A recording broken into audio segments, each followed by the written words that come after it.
경제학자의 서재. 유발 하라리의 사피엔스. 제2부 농업혁명. 5. 역사상 최대의 사기. 인간이 250만 년간 먹고 살기 위해 사냥했던 동물과 채집했던 식물은 스스로 자라고 번식한 것들이었다. 거기에 인간의 개입은 없었다. 호모 에렉투스, 호모 에르가스터, 네안데르탈인은 야생 무화과를 따고 야생양을 사냥했다. 무화과 나무가 어디에 뿌리를 내려야 할지, 양떼가 어느 목초지에서 풀을 뜯어야 할지, 어느 수점소가 어느 암염소를 임신시켜야 할지에 대해서 인류는 아무것도 결정하지 않았다. 호모사피엔스는 동아프리카에서 중동으로 유럽과 아시아로, 마지막으로 호주와 미대륙으로 퍼져나갔다. 하지만 이들은 가는 곳마다 야생식물을 채취하고 야생동물을 사냥하면서 사는 방식은 유지했다.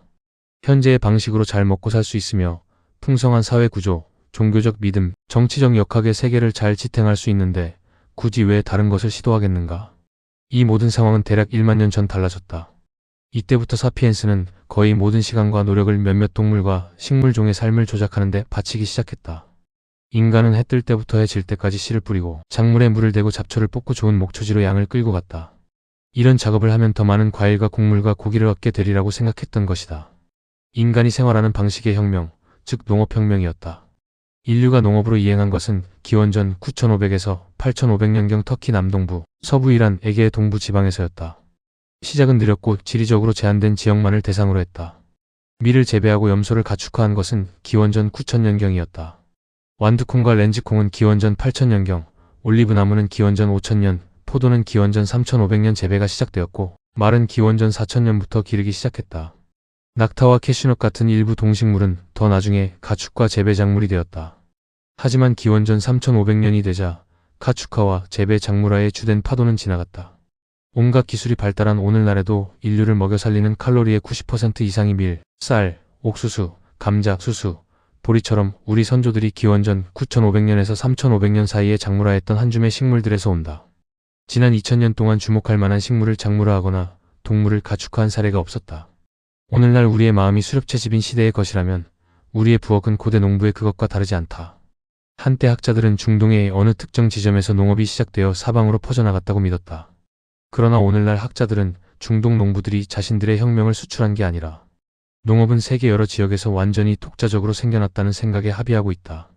중미 사람들은 중동에서 밀과 완두콩을 재배한다는 사실을 전혀 모른 채 옥수수와 콩을 작물화했다. 남미 사람들은 멕시코나 지중해 지방에서 어떤 일이 일어나는지 모르는 채 감자를 재배하고 라마를 키우는 법을 익혔다. 중국의 초기 혁명가들은 쌀과 수수를 작물화하고 돼지를 가축화했다. 북미의 첫 정원사는 먹을 수 있는 호리병박을 찾아 땅속을 살사치 뒤지는데 진력이 나서 호박을 재배하기로 결심하였다. 뉴기니 사람들은 사탕수수와 바나나를 길렀고 그동안 서부 아프리카 최초의 농부들은 아프리카 수수, 아프리카 쌀, 수수와 밀을 자신들의 필요에 맞도록 작물화했다. 이들 지역에서 농업은 널리 퍼져나갔다. 기원 후 1세기쯤이 되자 세계 대부분의 지역 사람들 대다수가 농민이 되었다. 중동, 중국, 중미에서 일어난 농업혁명이 호주, 알래스카, 남아프리카에서 일어나지 않은 이유는 무엇일까? 이유는 단순하다. 대부분의 식물과 동물종은 작물화나 가축화에 맞지 않기 때문이다. 사피엔스는 맛 좋은 송로버섯을 캐거나 털이 부숭부숭한 매머드를 사냥할 수는 있었지만 이를 재배하거나 가축화한다는 것은 불가능한 일이었다. 버섯의 곰팡이는 형체가 너무 불분명했고 야수는 너무 사나웠다. 우리 조상들이 잡거나 채취했던 수천 종의 동물과 식물 중에 농업과 목축업에 맞는 후보는 몇 되지 않았다. 이들 종은 특정 장소에 살았고 그 장소들이 바로 농업혁명이 일어난 지역이다. 한때 학자들은 농업혁명이 인간성을 향한 위대한 도약이라고 생각했다. 이들은 두뇌의 힘을 연료로 하는 진보의 이야기를 지어냈다. 진화는 점점 더 지능이 뛰어난 사람들을 만들어냈고 결국 사람들은 너무나 똑똑해져서 자연의 비밀을 파악하고 양을 길들이며 밀을 재배할 수 있게 되었으며 그게 가능해지자마자 지겹고 위험하고 종종 스파르타처럼 가혹했던 수렵채집인의 삶을 기꺼이 포기하고 농부의 즐겁고 만족스러운 삶을 즐기기 위해 정착했다는 것이다. 이 이야기는 환상이다. 시간이 흘러 사람들이 더욱 총명해졌다는 증거는 없다. 수렵채집인들은 농업혁명 훨씬 이전부터 자연의 비밀을 알고 있었다. 사냥하는 동물과 채집하는 식물을 잘 알고 있어야 생존할 수 있었기 때문이다. 농업혁명은 안락한 새 시대를 열지 못했다. 그러기는커녕 농부들은 대체로 수렵채집인들보다 더욱 힘들고 불만스럽게 살았다. 수렵채집인들은 그보다 더 활기차고 다양한 방식으로 시간을 보냈고 기아와 질병의 위험이 적었다. 농업혁명 덕분에 인류가 사용할 수 있는 식량의 총량이 확대된 것은 분명한 사실이지만 여분의 식량이 곧 더 나은 식사나 더 많은 여유 시간을 의미하지는 않았다. 오히려 인구 폭발과 방자한 엘리트를 낳았다. 평균적인 농부는 평균적인 수렵채 집인보다 더 열심히 일했으며 그 대가로 더 열악한 식사를 했다. 농업혁명은 역사상 최대의 사기였다. 그것은 누구의 책임이었을까? 왕이나 사제, 상인은 아니었다. 범인은 한 줌의 식물종, 밀과 쌀과 감자였다. 이들 식물이 호모사피엔스를 길들였지 호모사피엔스가 이들을 길들인 게 아니었다. 잠시 농업혁명을 미래 관점에서 생각해보자. 1만 년 전 밀은 수많은 잡초 중 하나일 뿐으로서 중동의 일부 지역에만 살고 있었다. 그러다가 갑자기 불과 몇천 년 지나지 않아 세계 모든 곳에서 자라게 되었다. 생존과 번식이라는 진화의 기본적 기준에 따르면 밀은 지구 역사상 가장 성공한 식물이 되었다. 북미의 대초원 지역 같은 곳에는 1만 년 전 밀이 한 포기도 없었지만 지금은 수백 킬로미터를 걷고 또 걸어도 밀 이외의 다른 식물을 볼 수가 없다. 세계적으로 밀이 경작되는 지역은 225만 제곱킬로미터쯤 되는데 이는 브리튼 섬 잉글랜드, 스코틀랜드, 웨일스 포함의 10배에 이른다.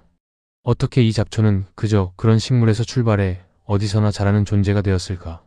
밀은 호모사피엔스를 자신의 이익에 맞게 조작함으로써 그렇게 해낼 수 있었다. 약 1만 년 전까지 이 유인원은 사냥과 채집을 하면서 상당히 편안하게 살고 있었으나 이후 밀을 재배하는데 점점 더 많은 시간을 투자하기 시작했다. 2000년도 채 지나지 않아 전 세계 많은 지역의 인간은 동이 틀 때부터 해가 질 때까지 밀을 돌보는 것 외에는 거의 아무 일도 하지 않게 되었다. 밀을 키우는 일은 쉽지 않았다. 많은 노동력을 요구하기 때문이다. 밀은 바위와 자갈을 좋아하지 않기 때문에 사피엔스는 발을 고르느라 등골이 휘었다. 밀은 다른 식물과 공간, 물, 영양분을 나누는 것을 좋아하지 않기 때문에 인간은 타는 듯한 태양 아래 온종일 잡초를 뽑는 노동을 했다. 밀은 병이 들기 때문에 사피엔스는 해충과 마른병을 조심해야 했다. 밀은 자신을 즐겨 먹는 토끼와 메뚜기 떼에 대한 방어책이 없었기 때문에 농부들이 이를 막아야 했다. 밀은 목이 말랐기 때문에 인간들은 샘과 개울에서 물을 끌어다 댔다. 밀은 배가 고팠기 때문에 사피엔스는 밀이 자라는 땅에 영양을 공급하기 위해 동물의 변을 모아야 했다. 사피엔스의 신체는 이런 과업에 맞게 진화하지 않았다. 사과나무에 기어오르고 가재를 띄어서 뒤쫓는 데 적응했지 바위를 제거하고 물이 든 양동이를 운반하는 데 적합한 몸이 아니었다. 인간의 척추와 무릎, 목과 발바닥의 장심이 대가를 치렀다. 고대 유고를 조사한 바에 따르면 농업으로 이행하면서 디스크 탈출증, 관절염, 탈장 등 수많은 병이 생겨났다. 새로운 농업 노동은 너무나 많은 시간을 필요로 했다. 사람들은 밀밭 옆에 영구히 정착해야만 했다. 이로써 이들의 삶은 영구히 바뀌었다. 우리가 밑을 길들인 것이 아니다. 밀이 우리를 길들였다. 길들이다. 가축화하다라는 뜻의 단어 더메스터케이트는 집이라는 뜻의 라틴어 도무스가 어원이다. 집에서 사는 존재는 누구인가? 밀이 아니다. 호모사피엔스다.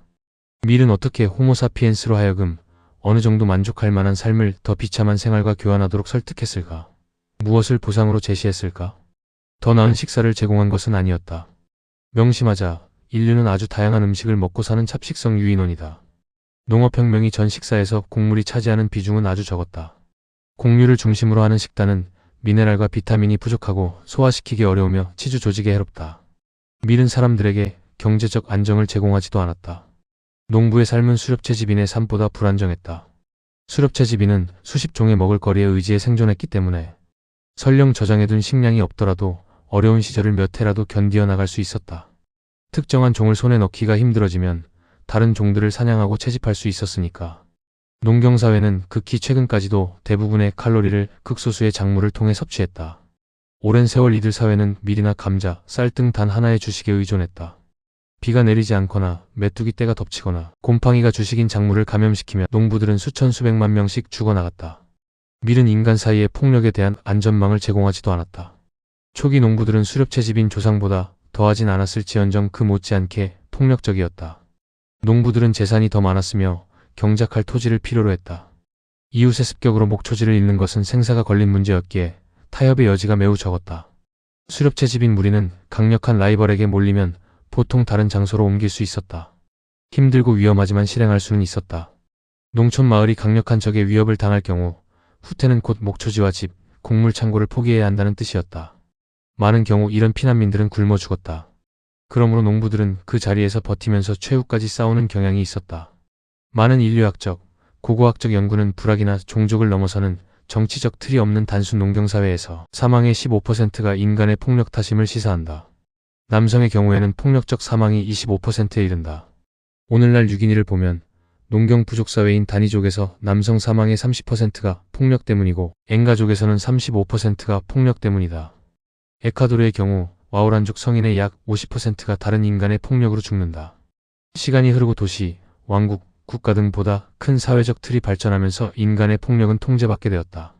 하지만 이렇게 크고 효율적인 정치체제를 구축하는 데는 수천 년이 걸렸다. 최초의 농부들은 마을에 사는 생활 양식 덕분에 야생동물이나 비, 추위로부터 보호받는 등 어느 정도 직접적인 혜택을 누렸다. 하지만 평범한 개인의 입장에서 보면 이익보다 손해가 더 컸을 것이다. 오늘날 번영사회에 사는 사람들로서는 이해하기 어려운 이야기이다. 요즘 우리는 풍요와 안전을 누리고 있고 그 풍요와 안전은 농업혁명이 놓은 기초 위에 세워진 것이기 때문에 우리는 농업혁명이 놀라운 개선이라고 가정한다. 하지만 수천 년의 역사를 오늘날의 관점에서 판단하는 것은 잘못이다. 이보다 훨씬 더 대표성이 있는 관점은 1세기 무렵 중국에서 아버지가 농사에 실패해 영양실조로 죽어가는 3살짜리 딸의 관점이다. 아이는 과연 나는 영양실조로 죽어가지만 앞으로 2000년 내에 사람들은 먹을거리가 풍부한 세상에서 에어컨이 딸린 큰 집에서 살게 될 테니 나의 고통은 가치 있는 희생이다라고 말할까? 그렇다면 밀은 영양실조에 걸린 중국 소녀를 비롯한 농업 종사자들에게 무엇을 주었을까? 사람들 개개인에게 준 것은 아무것도 없다. 하지만 호모사피엔스 종에게는 무언가를 주었다. 밀 경작은 단위 토지당 식량 생산을 크게 늘렸고 그 덕분에 호모사피엔스는 기하급수적으로 늘어날 수 있었다. 기원전 1만 3천년경 사람들이 야생식물을 채취하고 야생동물을 사냥하면서 먹고 살던 시기에 팔레스타인의 여리고 제리코, 오아시스 주변 지역이 지탱할 수 있는 인구는 기껏해야 100명 정도의 건강하고 영양 상태가 비교적 좋은 방랑자들이었을 것이다. 기원전 8500년 야생식물이 밀에게 자리를 내어준 뒤 이 오아시스에는 1000명이 사는 마을이 생겼다. 마을은 크지만 집은 다닥다닥 붙어 있었고 과거보다 많은 사람이 질병과 영양실조로 허덕였다. 어느 종이 성공적으로 진화했느냐의 여부는 굶주림이나 고통의 정도가 아니라 DNA 이중나선 폭사본의 개수로 결정된다. 한 회사의 경제적 성공은 직원들의 행복이 아니라 오직 은행잔고의 액수로만 측정된다. 마찬가지로 한 종의 진화적 성공은 그 DNA의 폭사본 개수로 측정된다. 만일 더 이상의 DNA 폭사본이 남아있지 않다면 그 종은 멸종한 것이다. 돈이 없는 회사가 파산한 것과 마찬가지다. 만일 한 종이 많은 DNA 폭사본을 뽐낸다면 그것은 성공이며 그 종은 번성하고 있는 것이다. 이런 관점에서 볼 때 1000벌의 폭사본은 언제나 100벌보다 좋다. 농업혁명의 핵심이 이것이다. 더욱 많은 사람들을 더욱 열악한 환경에서 살아있게 만드는 능력. 하지만 이런 진화적 계산법에 왜 개인이 신경을 써야 하는가? 제정신인 사람이라면 호모사피엔스, DNA 폭사본의 개수를 늘리기 위해 삶의 질을 포기할 사람이 있겠는가? 그런 거래에 동의한 사람은 아무도 없었다. 농업혁명은 덫이었다. 사치라는 덫. 농업은 수백 수천 년에 걸쳐 서서히 발생했다. 버섯과 견과류를 채취하고 사슴과 토끼를 사냥하던 호모사피엔스의 한 무리가 어느 날 갑자기 마을에 영구히 정착해서 밭을 갈고 밀씨를 뿌리고 강에서 물을 끌어오게 된 것이 아니다. 변화는 단계별로 일어났고 각 단계는 일상생활의 조그만 변화를 포함했다. 호모사피엔스는 약 7만 년 전 중동에 도착했다. 그 후 5만 년 동안 우리 조상들은 농업 없이 번성했다. 그 지역의 자연자원은 인구를 지탱하기에 충분했다. 사람들은 풍요로운 시절에는 아이를 좀 더 많이 낳았고 궁핍한 시절에는 약간 덜 낳았다. 인간은 다른 많은 포유 동물과 마찬가지로 번식을 조절하는 호르몬과 유전자 메커니즘을 지니고 있다. 풍족한 시절의 여자아이는 사춘기가 일찍 오고 임신 가능성이 조금 높아진다. 어려운 시절에는 사춘기가 늦게 오고 번식력이 떨어진다. 이런 자연적 인구 조절에 문화적 메커니즘이 추가된다. 아기와 어린이는 동작이 굼뜨고 손이 많이 가기 때문에 방랑하는 수렵채 집인들에게 부담이었다. 사람들은 3에서 4년 터울로 애를 가지려고 노력했다. 여성들은 24시간 내내 늦은 나이까지 아이에게 젖을 먹임으로써 터울을 두었다. 다른 방법으로는 완전하거나 부분적인 금욕, 낙태, 때로는 유아 살해 등이 있었다. 이렇게 이어진 수천 수만 년 동안 사람들은 가끔 미라를 먹었지만 이것이 식사에서 차지하는 비중은 극히 낮았다. 약 1만 8천 년 전 마지막 빙하기가 물러가고 온난화 시기가 도래했다. 기온이 높아지면서 비가 많이 내렸다. 새로운 기후는 중동의 밀을 비롯한 곡물에 이상적이었고 이들은 증식하고 퍼져나갔다. 사람들은 밀을 더 많이 먹기 시작했고 그 과정에서 무심코 밀이 퍼지는 데 기여했다. 야생 곡식은 키질을 하고 껍질을 까고 익혀야 먹을 수 있기 때문에 사람들은 곡류를 임시 야영지로 가져와서 처리해야 했다. 밀 나날은 작고 숫자가 아주 많기 때문에 야영지로 오는 동안 일부는 떨어뜨리고 잃어버리기 마련이었다. 시간이 지나면서 사람들이 자주 다니는 오솔길과 야영장 주위에 점점 더 많은 밀이 자라게 되었다. 사람들이 숲과 덤불을 불태우는 것은 밀에게 도움이 되었다. 불은 크고 작은 나무들을 제거해서 밀과 여타 풀들이 햇빛과 물, 영양소를 독점할 수 있게 해주었다. 사람들은 차츰 방랑하는 생활 방식을 포기하고 정착했다. 밀이 특히 풍부하고 사냥감과 여타 식량 자원이 풍부한 곳에 계절별로 혹은 아예 영구히 캠프를 차린 것이다. 처음에는 수학기에만 4주간 캠프를 차렸을지 모른다. 한 세대가 지나자 밀이 번식하고 퍼져나감에 따라 수학 캠프는 5주로 다시 6주로 늘다가 마지막에는 정착 마음이 되었다. 그런 정착촌의 증거는 중동 전역에서 발견되고 있다. 특히 레반트 지역이 대표적인데 기원전 12,500에서 9,500년에 이곳에서 나투프 문화가 번성했다. 나투프인들은 수렵채집인으로서 수십 종의 야생 동식물을 먹이로 삼았지만 영구 정착촌에 살면서 야생 곡물을 집약적으로 채취하고 가공하는 데 많은 시간을 보냈다. 이들은 돌집과 곡물 저장고를 짓고 어려운 시기에 대비해 곡물을 저장했다. 또한 야생 밀을 수확하기 위한 돌낫, 밀을 쌓는 돌막자와 돌막자 사발 등의 새로운 도구를 발명했다. 기원전 9,500년 이후 나투프인의 후예들은 계속해서 곡물을 채취하고 가공하는 한편 이것들을 좀 더 정성 들여 재배하기 시작했다. 야생 곡물을 채취해서 일부를 따로 보관했다가 다음 계절에 씨를 뿌렸다. 씨를 되는 대로 표면에 뿌리는 것보다 땅속 깊이 심는 것이 더 좋은 결과를 가져온다는 사실도 알게 되었다. 괭이질과 쟁기질도 하기 시작했다. 밭에서 잡초를 뽑고 기생충을 막아주고 물을 대고 비옥하게 만들기 시작했다. 곡물 경작에 더 많은 노력이 집중되면서 야생 동식물을 사냥하고 채집할 시간은 줄어들었다. 수렵채집인은 농부가 되었다. 야생 밀을 채집하던 여자가 단번에 재배용 밀을 경작하는 여자로 변신한 것은 아니다. 따라서 농업으로 결정적 이행이 이뤄진 시기가 정확히 언제라고 단정하기는 어렵다. 하지만 기원전 8,500년이 되자 중동에는 여리고 같은 영구 정착촌이 여럿 나타났다. 이곳의 거주민은 재배용 작물을 경작하는데 대부분의 시간을 보냈다. 영구 정착촌에 살면서 식량 공급이 증가하자 인구가 늘기 시작했다. 방랑하는 삶을 포기하자 여성은 매년 아기를 가질 수 있게 되었다. 아기는 젖을 일찍 뗐다. 죽 같은 이유식을 먹을 수 있었기 때문이다. 밭에는 추가 일손이 절실히 필요했다. 그러나 먹을 입이 늘면서 여분의 식량은 재빠르게 고갈되었고 따라서 경작지를 더욱 늘릴 필요가 있었다. 질병이 들끓는 정착지에 살기 시작하면서 아이들이 모유를 덜 먹고 곡물을 더 많이 먹게 되면서 아이들이 죽을 더 먹으려 형제 자매들과 경쟁하게 되면서 어린이 사망률은 급격히 치솟았다. 대부분의 농경사회에서 최소한 어린이 3명 중 1명이 20세가 되기 전에 사망했다. 하지만 출생률 증가가 사망률 증가를 앞질렀다. 사람들은 계속 이전보다 아이를 더 많이 낳았다. 시간이 흐르자 밀 거래의 부담은 점점 더 커졌다. 아이들은 때 죽음을 당했고 어른들은 땀에 젖은 빵을 먹었다. 기원전 8,500년 여리고의 평범한 사람은 기원전 9,500년이나 기원전 13,000년의 사람에 비해 더욱 힘들게 살았다. 하지만 무슨 일이 일어나고 있는지 알아차린 사람은 아무도 없었다. 모든 세대는 전 세대와 마찬가지 방식으로 살았고 이를 처리하는 방식에서 여기저기 작은 개선이 일어났을 뿐이었다. 역설적이게도 일련의 개선이 합쳐져서 농부들의 어깨에 더 무거운 짐을 얹혔다. 각각의 개선은 삶을 좀 더 나은 것으로 만들기 위한 것이었는데 말이다. 사람들은 왜 이렇게 치명적인 계산 오류를 범했을까? 역사를 통틀어 사람들이 오류를 범하는 이유와 동일한 이유에서였다. 사람들은 자신의 결정이 가져올 결과를 전체적으로 파악하는 능력을 갖고 있지 않았다. 추가로 노동을 더하려고 결정할 때, 가령 씨를 표면에 뿌리기보다 팽이로 땅을 파기로 결정할 때 사람들은 이렇게 생각했다. 이러면 일을 더 해야 하는 건 사실이지만 수확량이 많이 늘어날 거야. 흉년 걱정을 할 필요가 더 이상 없을 거야. 아이들이 배가 고픈 채로 잠자리에 드는 일도 없을 거야. 그것은 이치에 닿았다. 일을 더 열심히 하면 삶이 더 나아지겠지. 계획은 그랬다. 계획의 첫 단계는 원활하게 진행되었다. 사람들은 더욱 열심히 일했다. 하지만 그들은 아이들의 숫자가 늘어난 것이라는 사실을 내다보지 못했다. 추가로 생산된 밀은 숫자가 늘어난 아이들에게 돌아가야 했다. 초기 농부들이 예측하지 못한 것이 또 있었다. 아이들에게 모유를 덜 먹이고 죽을 더 많이 먹이면 면역력이 약해져 영구 정착촌이 전염병의 온상이 되리란 사실이었다. 그들은 또한 단일 식량원에 대한 의존도가 높아지면 가뭄에 더욱 취약해진다는 사실을 내다보지 못했다. 또한 풍년에 넘쳐나는 창고는 도둑과 적을 유혹할 것이며 이를 방비하려면 성벽을 쌓고 보초를 서는 수밖에 없다는 사실을 예견하지 못했다. 그렇다면 왜 계획이 빗나갔을 때 농경을 포기하지 않았을까? 작은 변화가 축적되어 사회를 바꾸는 데는 여러 세대가 걸리고 그때쯤이면 자신들이 과거에 다른 방식으로 살았다는 것을 아무도 기억하지 못하기 때문이다. 인구 증가 때문에 돌아갈 다리가 불타버렸다는 것도 한 이유였다. 쟁기지를 도입함으로써 마을의 인구가 100명에서 110명으로 늘었다고 가정해보자. 이중 자신들이 자발적으로 굶어 죽는 것을 선택함으로써 나머지 사람들이 과거에 좋았던 시절로 돌아갈 수 있도록 할 열명이 있었겠는가. 돌아갈 길은 없었다.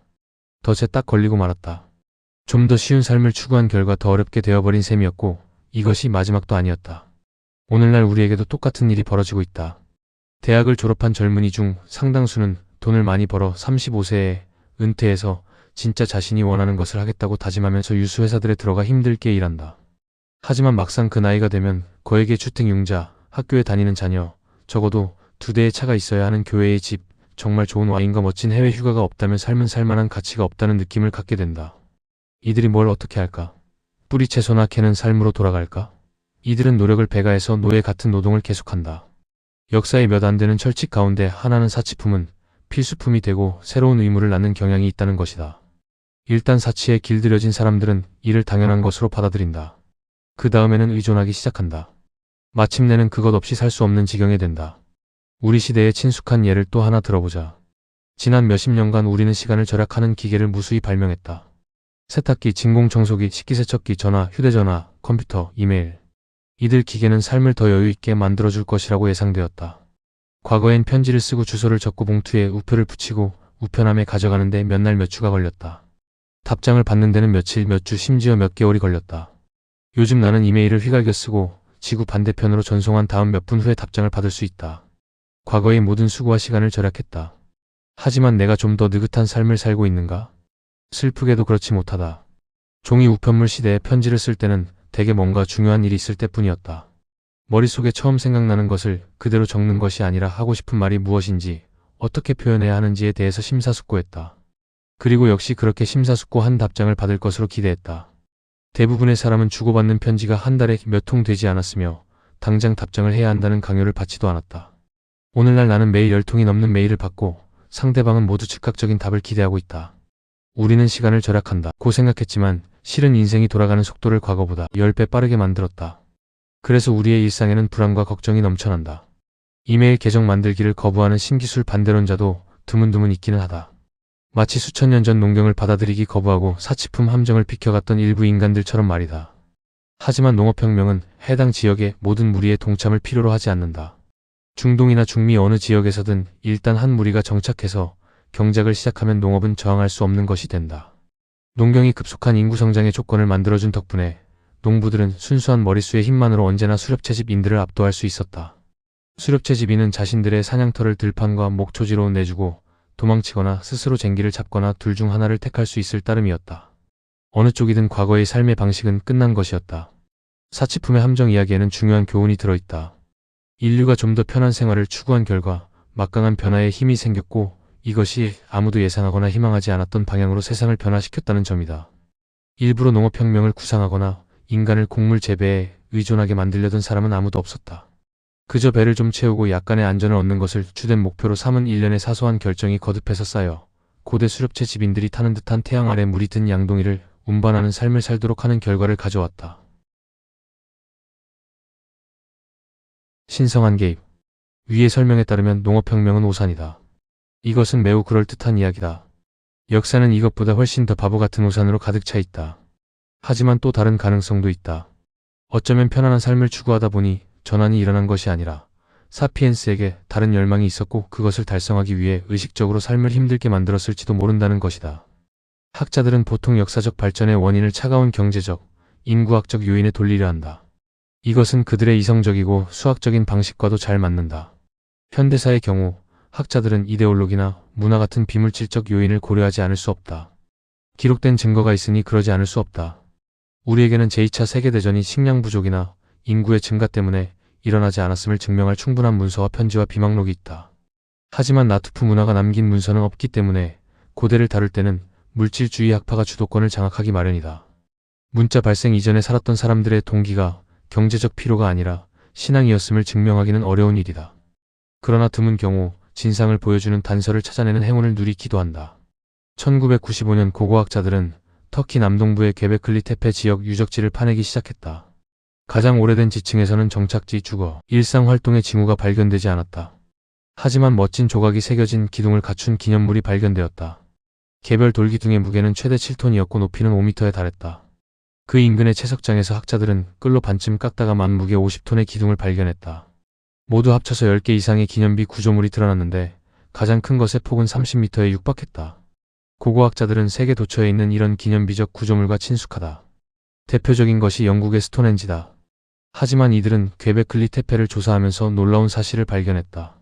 스톤헨지는 기원전 2500년에 발달된 농경사회 사람들이 건설한 것이다. 이에 비해 퀘베클리 테페의 구조물들은 연대가 기원전 9500년으로 거슬러 올라간다. 그리고 모든 증거가 가리키는 바 이 구조물은 수렵채 집인들이 세운 것이었다. 고고학자들은 처음에 이 발견을 신뢰하지 못했지만 조사를 거듭할수록 이 구조물의 오랜 연대와 이를 세운 시기가 농경사회 이전이었다는 사실을 거듭 확인했다. 고대 수렵채 집인의 능력과 문화적 복잡성은 우리가 이전에 추측했던 것보다 훨씬 더 뛰어났던 것 같다. 수렵채 집 사회 사람들은 왜 이런 구조물을 세웠을까? 뚜렷한 실용적 목적은 전혀 보이지 않았다.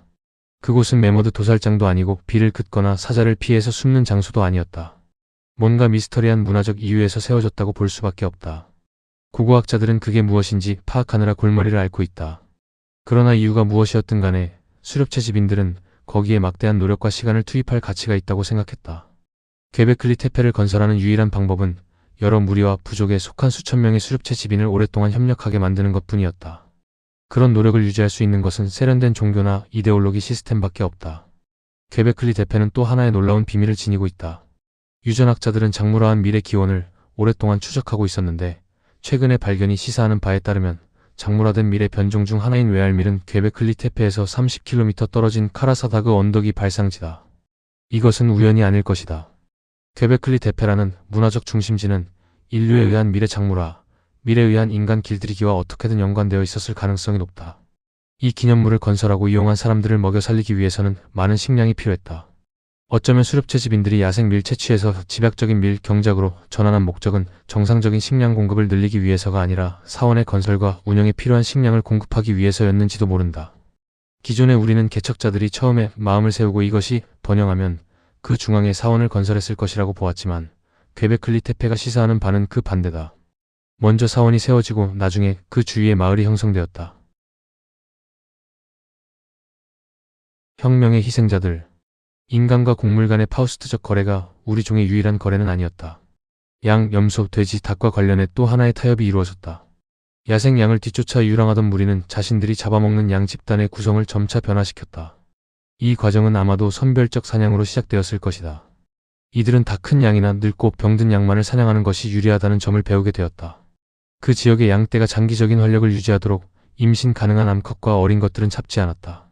다음 단계는 사자와 늑대, 라이벌 인간 무리를 내쫓아 양떼를 적극적으로 보호하는 것이었을 테고 그 다음 단계는 통제와 보호가 쉽도록 양떼를 좁은 골짜기에 몰아넣고 울타리를 치는 것이었으리라. 마지막으로 사람들은 자신들의 필요에 꼭 맞는 양을 만들기 위해서 좀 더 주의 깊게 선택하기 시작했다. 가장 공격적인 양, 인간의 통제에 가장 크게 반항하는 양을 먼저 도살했다. 비쩍 마르고 호기심이 많은 암컷도 마찬가지였다. 세대를 거듭할수록 양들은 더 살찌고 순하고 호기심이 줄어들었다. 그랬더니 짜잔. 메리에게는 어린 양 한 마리가 있었는데 메리가 가는 곳은 어디든 따라다녔다. 미국 동요인 메리에게는 어린 양이 있었네. 메리 헤드 어리털램에서 따온 표현이다. 그게 아니라면 사냥꾼들이 양을 잡아 입양해서 키웠을 수도 있다. 먹을 것이 풍부한 시기에 살을 찌워서 궁핍한 시기에 잡아먹는 식으로 말이다. 어느 시기에 유달리 그렇게 키우는 양의 수가 많아졌다. 그중 일부는 성숙기에 이르러 새끼를 베기 시작했다. 사람들은 가장 공격적이고 통제가 어려운 양을 제일 먼저 도축했다. 가장 순종적이고 마음에 드는 양은 오래오래 살면서 번식하도록 허락했다. 그 결과 가축화되고 순종적인 한때의 양이 생겼다. 이렇게 가축화된 양, 닭, 당나귀 등은 식량 고기, 우유, 달걀, 원자재 가죽, 양모, 근력을 공급했다. 이제껏 인간의 힘으로 해오던 수송, 쟁기질, 곡식바퀴 등을 동물에게 넘기는 경우가 점점 많아졌다. 대부분의 농경사회에서 사람들은 식물 재배에 주력했고 동물을 키우는 것은 2차적 활동이었다. 하지만 어떤 지역에서는 동물 착취에 기반한 새로운 종류의 사회가 등장했다. 바로 목축민 부족이었다. 인류가 세상에 퍼지면서 이들이 가축화한 동물도 함께 퍼졌다. 1만 년 전에는 몇백만 마리 되지 않는 양, 소, 염소, 돼지, 닭이 아프로아시아의 몇 되지 않는 좁은 지역에 살고 있었다. 반면 오늘날 세계에는 10억 마리의 양, 10억 마리의 돼지, 10억 마리 이상의 소, 250억 마리 이상의 닭이 존재한다. 그리고 이들은 도처에 퍼져 있다. 가축화된 닭은 역사상 가장 널리 퍼진 가금류다. 지구에 가장 널리 퍼져 있는 대형 포유류를 순서대로 꼽으면 사람이 첫째이고 2, 3, 4위가 가축화된 소, 돼지, 양이다. 불행하게도 진화적 관점은 성공의 척도로서는 불완전하다. 그것은 모든 것을 생존과 번식이라는 기준으로 판단할 뿐 개체의 고통이나 행복은 아랑곳하지 않는다. 가축이 된 닭이나 소는 아마도 진화적 성공의 사례이겠지만 역사상 가장 비참한 동물인 것도 사실이다. 동물의 가축화는 일련의 야만적 관행을 기반으로 이뤄졌고 관행은 수백 수천 년이 흐르면서 더욱 잔인해졌다. 야생 닭의 자연 수명은 7에서 12년이고 소는 20에서 25년이다. 대부분의 야생 닭과 소는 그 이전에 죽었지만 상당히 오래 살 가능성도 있었다. 이와 대조적으로 가축화된 닭과 소는 몇 주 내지 몇 개월 만에 도살당한다. 그것이 경제적 관점에서 가장 적절한 도살 연령이기 때문이다. 생후 3개월이면 몸무게가 최대가 되는 수탉을 3년씩 먹여 살릴 필요가 어디 있겠는가. 산란용 닭, 젖소, 짐을 끄는 동물은 오래 살도록 놔두는 경우가 가끔 있다. 하지만 그 대가로 동물은 자신의 욕망 및 충동과는 전혀 맞지 않는 생활 방식에 복종해야 한다. 가령 황소는 채찍을 휘두르는 유인원이 메어준 멍에를 쓰고 수레나 쟁기를 끄는 것보다는 널따란 초원에서 다른 황소 및 암소와 어슬렁거리면서 세월을 보내는 것을 더 좋아할 것이다. 황소와 말, 당나귀와 낙타를 순종적인 짐끌이 동물로 바꾸려면 이들의 자연적 본능과 사회적 유대를 파괴하고 공격성과 성적 특질을 억누르고 행동의 자유를 빼앗아야 했다. 농부들은 동물을 울타리 안에 가두고 마구와 굴레를 채우고 채식과 소몰이막대로 훈련시키고 신체 일부를 자르는 기술을 발달시켰다. 길들이는 과정에는 거의 대부분 수컷의 거세가 포함된다.